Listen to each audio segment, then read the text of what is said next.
안녕하십니까, 내과 의사 김병재입니다.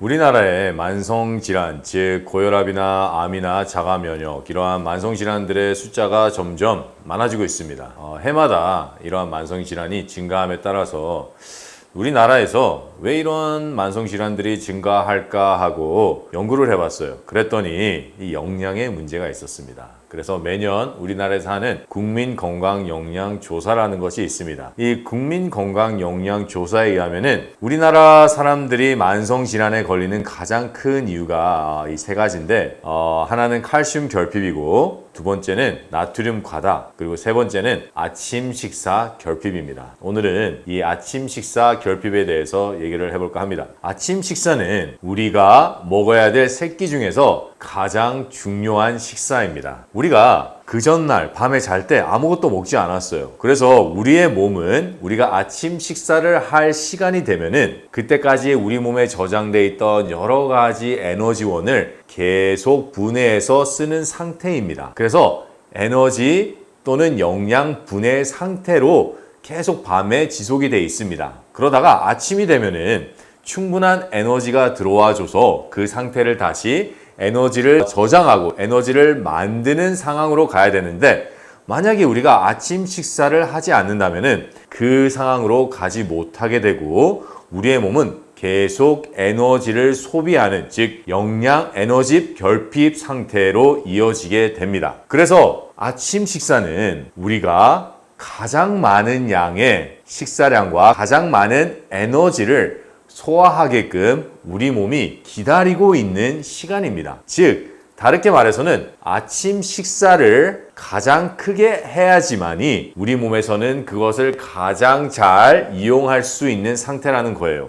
왜 그러냐면은 우리 몸에서는 이때는 에너지가 가장 필요한 시기입니다. 그렇기 때문에 우리 몸에서 나오는 여러 가지 호르몬들과 소화의 효소들이 이 시간만을 기다리고 있었어요. 밤새 내내 빨리 이 시간이 와라. 이럴 때 우리가 아침을 많이 먹어준다면, 아침을 충분히 먹어준다면은, 아침을 우리의 신진대사에 꼭 필요한 만큼 충분히 먹어준다면은 우리의 하루의 신진대사가 제대로 될지 안 될지를 결정까지 할 수도 있는 아주 중요한 식사입니다. 예를 들어서 우리가 아침을 먹지 않았어요. 그러면은 에너지가 계속 결핍이 되겠죠. 그러면은 우리 몸에서는 대사 스트레스가 나옵니다. 우리 간에서도 에너지가 필요하고, 우리의 근육에서도 에너지가 필요하고, 우리의 뇌에서도 에너지가 필요합니다. 이러한 곳에 에너지가 없게 되면은 우리 몸은 상당한 스트레스를 받게 되고, 이 대사성 스트레스를 계속 받게 되면은 우리 몸은 점점 산화가 되어 갑니다. 그런데 만약에 우리가 아침 식사를 딱 먹잖아요. 충분한 양을 먹어줍니다. 신진대사에 충분한 양을 먹어주면은 우선 우리 몸에 에너지가 쌓이기 시작합니다. 그리고 이 에너지를 통해서 우리의 몸에서 신진대사에서 어떻게 보면은 가장 중요한 기관 중에 하나인 근육으로 가기 시작을 합니다. 그래서 아침 식사를 할 때 우리가 충분한 단백질을 먹어주는 것 또한 아주 중요합니다. 우리가 아침 식사에 단백질을 많이 먹어야 되는 이유는 방금 말씀드린 그 신진대사와 근육의 생성에도 가장 중요하지만은 프로틴을 가장 잘 소화할 수 있는 많은 소화 효소들이 아침 시간에 가장 풍부하게 나옵니다. 그래서 이 프로틴, 즉 단백질은 우리가 꼭 먹어야 되는 영양소입니다. 그런데 이 영양소를 저녁에 먹으면 잘 소화가 안 돼요. 그러나 이것을 아침에 먹어준다면 우리 몸에 꼭 필요한 영양소를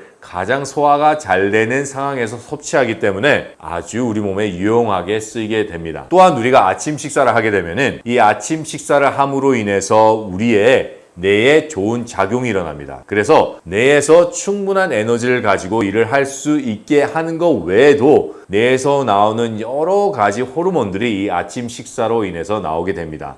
호르몬들 중에서는 신경 전달 물질도 있습니다. 그렇기 때문에 우리의 하루 동안에 우리가 생각을 하고 또 우리가 머리를 써야 되는 일이 많잖아요. 거기에도 큰 도움이 될 뿐만 아니라 우리가 어떠한 건강한 습관을 기르고자 할 때 우리가 가질 수 있는 willpower, 우리의 의지를 강하게 해주는 역할도 합니다. 아마 여러분들 그거 많이 보셨을 거예요. 아침 식사를 한 수능생들과 아침 식사를 하지 않는 수능생들의 성적 차이에 대한 기사들을 많이 보셨을 겁니다. 이게 바로 제가 말씀드린 이유 때문입니다. 또한 아침 식사를 해서 그 아침 식사가 우리의 위에서 소화가 되고 장으로 내려갈 때 시간이 한 3시간 정도 걸립니다. 그렇죠? 그때 이 아침 식사가 아침 시간에 딱 장으로 내려가면은 이 잘 소화되고 흡수되는 아침 식사가 우리의 장에 있는 미생물들을 활발하게 활동을 하게 도와줍니다. 그리고 이 미생물들로 인해서 우리의 호르몬계가 정상적으로 활동을 할 수 있도록 됩니다. 그래서 우리가 아침 식사를 함으로 인해서 우리 몸에서 일어나는 여러 가지 호르몬, 즉 내분비계의 밸런스가 제대로 돌아가면서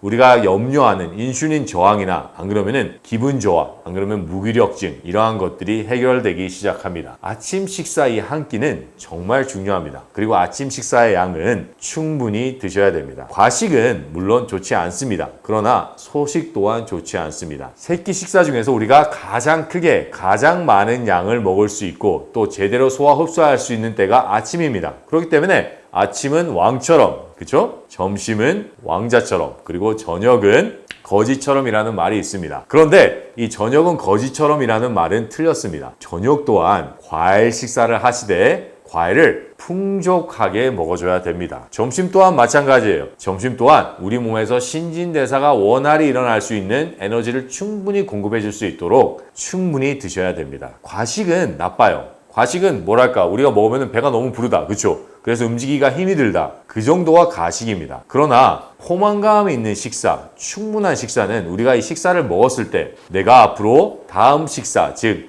4시간 후까지는 내가 다른 것이 생각나지 않겠다, 내가 간식을 하지 않아도 되겠다 만큼 드셔야 됩니다. 아침 식사를 하실 때 단백질을 많이 드셔야 되고, 그렇죠?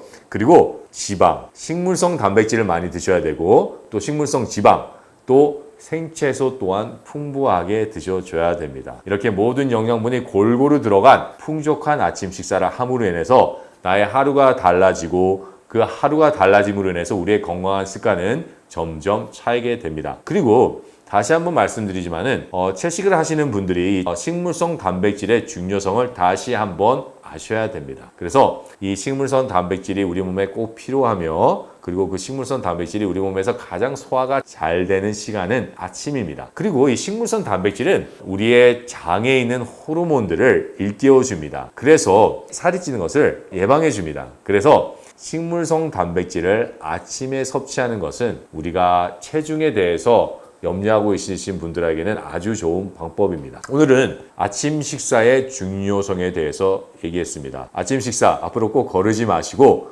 풍족하게 좋은 영양분들 다 섞어서, 그 중에서도 특히 프로틴을 가장 잘 소화할 수 있는 시간입니다. 감사합니다.